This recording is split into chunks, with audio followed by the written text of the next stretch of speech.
오늘은 새로운 피조물로 살아갑니다라는 제목으로 함께 말씀을 나누고자 합니다. 사람들에게 있어서 가장 힘든 것이 무엇이냐라고 이야기한다면 그 사람이 가지고 있는 가치관을 바꾸는 일이다라고 말합니다. 다 큰 성인이 가지고 있는 신념, 생각, 삶의 방식을 변화시키는 일은 그 사람을 그냥 통째로 바꾸는 일과 다를 바가 없습니다. 차라리 어렸을 때부터 가르치는 게 빠르겠다라고 할 정도로 사람들의 그 모습이 변하는 것, 가치관이 바뀌는 것은 그만큼 어려운 일입니다. 그리스도인들도 마찬가지입니다. 자신들이 가지고 있었던 세상의 가치관과 신념과 삶의 방식을 바꾼다는 것은 큰 어려운 일 가운데 하나입니다. 하지만 그리스도인들은 그러한 것들, 세상의 가치관과 신념을 벗어나서 새로운 피조물로서 살아가야 합니다.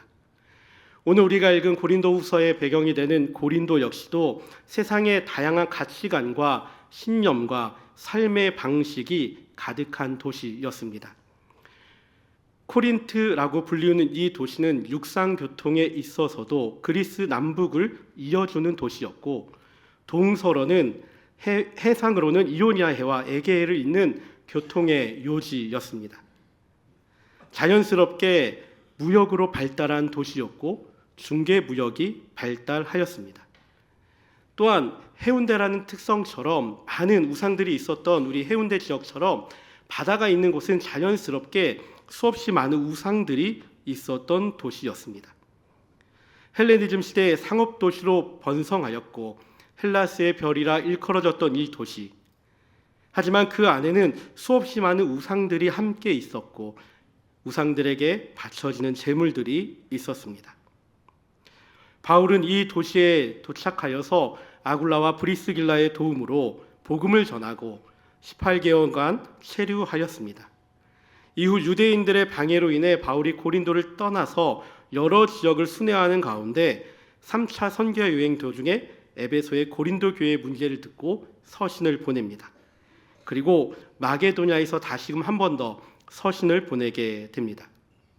이후에 바울이 귀환길에 고린도에 들려 3개월간 체류하면서 지도하며 그리고 그 안에서 믿음의 공동체를 세워간 곳이 바로 이 고린도 교회입니다. 앞서 이야기했듯이 이 세상이 가지고 있었던 수없이 많은 우상의 문제들도 고린도 교회가 가지고 있었던 문제 가운데 하나였지만, 이 고린도 교회가 가지고 있었던 그리스도인의 공동체에서 가지고 있었던 문제 가운데 몇 가지가 있었는데 그 중 하나는 파벌의 문제였습니다. 고린도 교회는 바울파, 아볼로파, 게바파, 그리스도파 등으로 나뉘어서 각자의 파벌을 가지고 있었습니다. 또한 우상 숭배의 문제도 있었기에 그 안에는 수없이 많은 우상들이 있었고 우상에게 바쳐진 제물을 어떻게 할 것인가에 대한 문제도 있었으며 우상 숭배를 통한 음행에 대한 문제를 어떻게 해결해야 하는가에 대한 문제들도 있었습니다. 고린도 후서에서는 거짓 교사들과 사도권의 문제가 등장합니다. 고린도 교인들을 준동하고 있는 거짓 교사들과 이에 응하고 있는 성도들, 그리고 바울, 네가 정말 사도가 맞느냐라고 의문을 던지고 있는 이들을 향해서 변호하고 있습니다.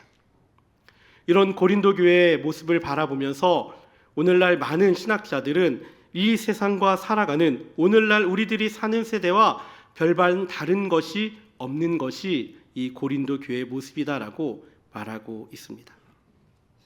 그리고 이 문제들을 바라보면서 우리들은 그리스도인으로서 어떻게 살아가야 하는지에 대한 답을 한 번 더 찾아보게 됩니다. 특별히 오늘 우리가 읽은 본문 가운데 17절의 말씀을 자세하게 살펴보면서 17절의 말씀을 가지고 중심으로 함께 말씀을 나누고자 합니다. 우리 함께 17절 말씀을 한 번 더 읽어보겠습니다. 17절입니다. 그런즉 누구든지 그리스도 안에 있으면 새로운 피조물이라. 이전 것은 지나갔으니 보라 새 것이 되었도다. 아멘. 수없이 많은 이방 민족들이 함께 살았던 고린도 지역에서 우상 숭배가 만연했던 그 고린도에서 바울은 그리스도인으로서 살아가는 것에 대하여 이렇게 선포하고 있습니다.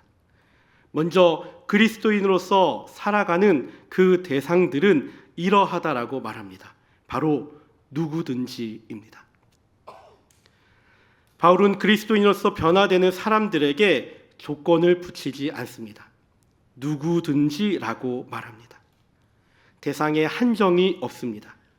당시 고린도 교회에는 디아스포라 유대인들과 이방인들이 함께 공존하였습니다. 문화와 생각이 다른 이들이 모였습니다. 유대인들이 허용할 수 없는 삶을 사는 이방인들도 있었습니다. 하지만 바울은 그 모든 것을 포함하여 누구든지라고 말하고 있습니다. 문화적으로 다른 것, 피부색이 다른 것, 나이가 많고 적음도 상관없습니다. 앞서 이야기했던 고린도 교회가 가지고 있었던 파벌에 대한 것들도 상관없습니다. 악인들, 죄인들, 용서할 수 없는 사람들 모두를 아우르고 있습니다. 그들이 과거 어떠한 삶을 살았느냐는 중요하지 않습니다. 바울은 과거에 예수님을 믿는 사람을 잡으러 다녔던 사람이었습니다. 그의 행위는 그리스도인들에게 있어서 배척의 대상이었고 증오의 대상이었고 분노의 대상이었습니다. 처음 바울이 그리스도인들과의 그 교제를 위해 왔을 때 제자들은 그를 멀리하였음을 우리는 기억합니다. 그런 바울도 자신의 모습 역시도 포함하여서 선포하고 있습니다. 누구든지입니다. 그래서 16절에 이렇게 선포하죠. 그러므로 우리가 이제부터는 어떤 사람도 육신을 따라 알지 아니하노라. 비록 우리가 그리스도도 육신을 따라 알았으나 이제부터는 그같이 알지 아니하노라. 새로운 피조물로서 살아가는 것은 과거의 것, 육신의 것을 따라 알지 않습니다. 이전의 것을 가지고 이해하려고 하지 않습니다. 이렇게 되는 이유가 무엇입니까? 그것은 그리스도 안에 있기 때문입니다. 누구든지 그리스도인이 되는 방법은 그리스도 안에 있으면 됩니다. 어디에 속해져 있느냐입니다. 그리스도 안에 있는 것은 그리스도와의 연합이고 그리스도가 행하신 일에 대한 믿음 가운데 살아가는 일입니다. 14절과 15절에 이렇게 기록합니다. 그리스도의 사랑이 우리를 강권하시는도다. 우리가 생각하건대 한 사람이 모든 사람을 대신하여 죽었은즉 모든 사람이 죽은 것이라. 그가 모든 사람을 대신하여 죽으심은 살아있는 자들로 하여금 다시는 그들 자신을 위하여 살지 않고 오직 그들을 대신하여 죽었다가 다시 살아나신 이를 위하여 살게 하려 함이라. 아멘. 그리스도 안에 있다는 것은 한 사람이 모든 사람을 위하여 대신하여 죽었던 그 놀라운 사랑을 믿는 믿음의 사건입니다.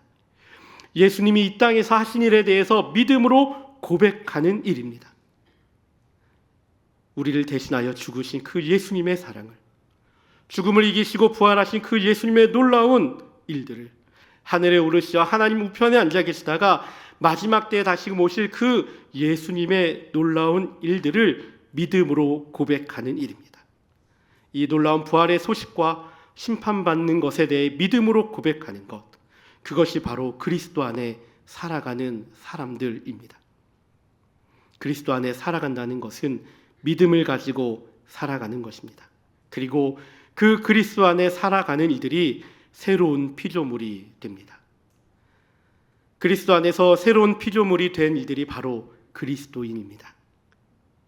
누구든지 예수 그리스도를 믿어 새로운 피조물이 된 그리스도인들에게는 두 가지 특징이 나타납니다. 하나는 이전 것은 지나갔다는 것입니다. 바울이 이야기하는 이전 것은 최악에 있었던 과거의 모습입니다. 내 삶 속에 있었던 하나님을 부정하였던 그 옛날의 모습입니다. 바울로 따지면 과거 예수님을 믿던 믿음의 사람들을 핍박하던 그 시절의 모습이었고, 고린도 교회 성도들에게 있어서는 다양한 인종들이 우상을 섬겼던, 하나님을 부인하였던 그 모습들입니다. 우상에게 바쳐졌던 재물을 먹었던 그 모습들입니다. 잘못된 신앙을 가지고 살아왔던 순간들입니다. 하나님이 아닌 자신이 우선되었던 삶의 시간들입니다. 하지만 그 모든 것들이 이제 지나갔습니다. 그 이전 것이 지나갔다라는 것이 바로 새로운 피조물의 모습입니다. 그리고 이 새로운 피조물은 이전 것은 지나가고 보라 새 것이 되었습니다. 다시금 만들어진 존재가 되었습니다. 거듭남의 사람이 되었습니다. 이렇게 거듭나면서 새로운 피조물로서 그들의 삶의 목표가 다시금 변하게 됩니다. 과거에는 자신의 유익을 위한 존재로 살아왔다면, 내가 살기 위해서, 내가 잘되기 위해서 살아왔다면 이제는 화목하게 하는 자로 그 삶의 목표가 변하게 됩니다. 18절과 19절에 이렇게 기록합니다. 모든 것이 하나님께로 났으며 그가 그리스도로 말미암아 우리를 자기와 화목하게 하시고 또 우리에게 화목하게 하는 직분을 주셨으니 곧 하나님께서 그리스도 안에 계시사 세상을 자기와 화목하게 하시며 그들의 죄를 그들에게 돌리지 아니하시고 화목하게 하는 말씀을 우리에게 부탁하셨느니라. 아멘. 새롭게 된 피조물로서 우리들은 예수님이 우리들과 하나님과의 화목을 행하셨던 것처럼 우리들에게도 화목의 직분을 주셨습니다. 그래서 하나님과의 화목과 세상의 화목을 향하여 나아갑니다. 하나님과의 화목은 하나님과의 관계의 회복입니다. 깨어졌던 우리들이 새 것이 되어서 하나님과의 관계가 회복됩니다. 하나님을 알게 되고 하나님이 원하시는 것이 무엇인지 고백하게 되고 하나님이 원하시는 것을 위하여 나를 내려놓고 하나님이 원하시는 것을 바라보게 되는 것, 그것이 바로 하나님과의 화목의 모습입니다. 그리고 하나님과의 관계가 회복된 우리들은 세상과의 회복을 행하게 됩니다. 사람들과의 화목입니다. 하나님과의 관계가 깨어져서 하나님을 알지 못하는 이들에게 하나님을 전하게 됩니다. 하나님이 직접 하실 수 있지만 우리들에게 그것을 부탁하셨습니다. 하나님을 알지 못하는 이들에게, 하나님의 사랑을 고백하지 못하는 이들에게, 하나님과의 관계가 깨어져서 그 사랑 가운데 나아가지 못하는 이들에게 다시금 그 관계를 회복시키는 역할을 우리에게 주셨습니다. 하나님과의 관계가 십자가의 사랑을 받아들임으로써 회복되었듯이 다른 이들도 하나님과의 관계를 회복하게 하는 것, 그것이 새 사람이 된, 새로운 피조물이 된 그리스도인의 모습입니다. 사랑하는 성도 여러분, 우리들은 이 새로운 피조물로 살아가고 있는지 돌아보아야 합니다. 누구든지 예수님을 믿으면 새로운 피조물이라고 했습니다. 하지만 우리들은 그 시작점인 누구든지에서 고뇌하고 있지는 않습니까? 우리 주변을 둘러보면서 우리들이 화목하게 하는 직분을 가졌다라고 이야기하지만 우리 주변에 저 사람은 예수님 믿으면 안 될 만한 사람이야, 내가 스스로 정의하고 있지는 않습니까? 내 마음 가운데 복음 전하기 꺼려하는 사람으로 배척하고 있는 사람은 있지 않습니까? 내가 다른 사람들에게는 다 예수님 전할 수 있는데 저 사람한테만큼은 안 될 것 같아 라고 포기하고 있는 이들이 있지는 않습니까? 우리는 새로운 피조물로서 우리에게 주어진 그 화목의 직분을 위해서 누구든지에게 복음을 전할 수 있어야 합니다. 나에게 상처를 주었던 이들이 있다면, 절대로 용서하지 못하고 배척하고 있는 일들이 있다면 이 시간 이렇게 기도하길 원합니다. 하나님, 내 생각이 잘못되었습니다. 저들에게도 복음이 있어야 합니다. 저들도 새로운 피조물로 화목함을 얻게 될 수 있습니다라고 고백해야 합니다. 두 번째로, 우리들은 믿음의 고백을 의심하고 있지는 않습니까? 누구든지 그리스도 안에 있으면, 그리스도를 예수 그리스도로 영접하고 나의 구주로 영접하기만 하면 구원받는다라고 하는데, 이 고백을 지금도 의심하고 있는 사람들이 있지는 않습니까? 내가 정말 천국 갈 수 있겠습니까? 내가 이런 상태인데 정말 가능하겠습니까? 새벽 예배도 못 오고 주일도 빠지고 아직 담배도 하고 술도 합니다. 내 입에는 아직도 욕설이 가득합니다. 이런 저 아직 천국 못 가는 거 아닙니까? 믿음의 사람들이지만, 믿음의 고백을 하였던 사람이지만 아직까지도 믿음의 고백을 의심하고 퇴색하고 있습니다.